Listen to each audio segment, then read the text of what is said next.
Hello guys, it's Ben Spurs, so we're back with another video for you, and this is my review of Saturday night's Gamers. Spurs got back on track after a difficult week with a 1-0 win against Brighton. Now, before we go any further, it's obviously been extremely tough week for everyone at Spurs after the news on Thursday of the sudden passing of Spurs coach Gianpiero Ventrone, who,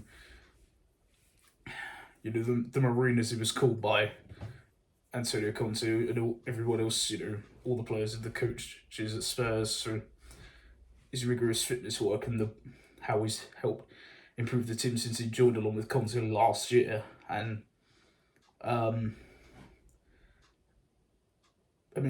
saw Conte, all the coaching stuff, were in tears, and even before the game Saturday, and you could hear how choked up Harry was in his post-match interview after the game as well. He clearly was, an incredibly beloved figure, not just on a professional level, but on a personal standpoint too. So, and it was a beautiful tribute at the end of the game when, Hugo held up a special shirt with his name on the back, and all the fans begin singing "There's only one Gianpiero," who, beautiful. So it was clearly very emotionally draining for all of them, and hopefully that winning will it will help put their minds that one was for you, Gianpiero, and we get stronger from it. So onto the game itself. The big team news was that Conte switched his formation from 3-4-3 to 3-5-2, with Matt Doherty coming in for the suspended Emerson Royale, and Richarlison dropping out, and Yves Bissouma coming in alongside Hallberg and Benson Cord to put three in the middle of the park, which is something that fans have been long clamouring for. And it seemed to immediately pay off. Instantly looked more comfortable on the ball. It not only does it provide an extra wall of protection when you're defending, it gives you a better outlet going forward, because you have three different types of midfielder. You have Højbjerg, who was outstanding in the game, who's the hold of the tackler. You've got Bentancur, who's so silky smooth on the ball, and Bissouma, who can, who kind of fits into both roles. He can help defend really well, he can burst forward if he needs to. He's got a great variety in his play. And obviously it allows the wing-backs, both of them, Sessegnon, who was brilliant, he's really, really beginning to come into his own, which is great to see. And Doherty, who, considering the lack of football he's had, fitted into the team like a glove, which is great to see. So we work well, we create a couple of good early chances, then halfway through the first half we get the early goal. Comes from initially from a corner that gets cleared, we work it back out to Son on the right hand side, who crosses it in. Harry Kane gets really, really low and guides his header into the net to make it 1-0 with a superb goal. For all the talk about Haaland this season, and in fairness, rightfully so, Harry's scored 8 from 9 in the league this season. Harry's in top form right now with his goal rates. Brighton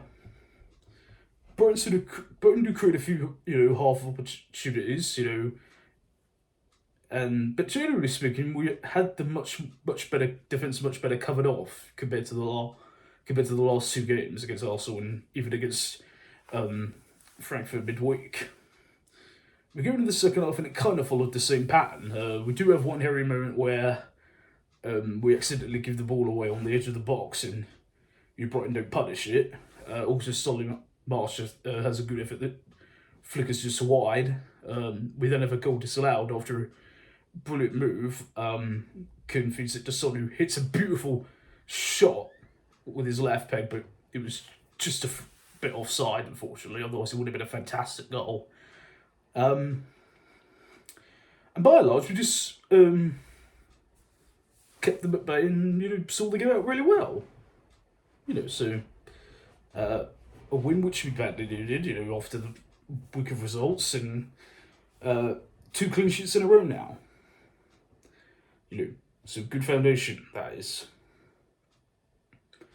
And as I said, I mentioned that that our away form has been a bit questionable so far this season. Given that we've only beat Nottingham Forest away from home, so that's a huge thing chalked off there that we got that win on Saturday. Brighton's not going to be the easiest place to go to. The last team we beat Brighton was us actually end of last season in March. So they're an extremely good team, and that's a big win. So we move forward now on to Wednesday night, where it's the return game against Frankfurt in the Champions League at home. I will be there. I can't wait to be there. It's going to be a rocking night, and hopefully we come back with another good win. Performance-wise, Højbjerg was brilliant. Sessegnon was fantastic. I think it might be the best game he's had for us. Douglasson, considering he's only just come back in, did brilliantly. And yeah, the middle three looked really, really solid. Just all around a very good performance. So hopefully we carry that through, What did you guys make of the game? Who stood up for you? Do you think this is the formation Conte should go with going forward? Leave all of your thoughts and stuff down in the comment section below. If you're new to this channel, hello, don't forget to click like, share and subscribe, turn your notifications on, that way you will always know when a new video comes out. Thank you for watching, guys. I've been Best with Soda1. I will see you soon, and as always, come on you Spurs.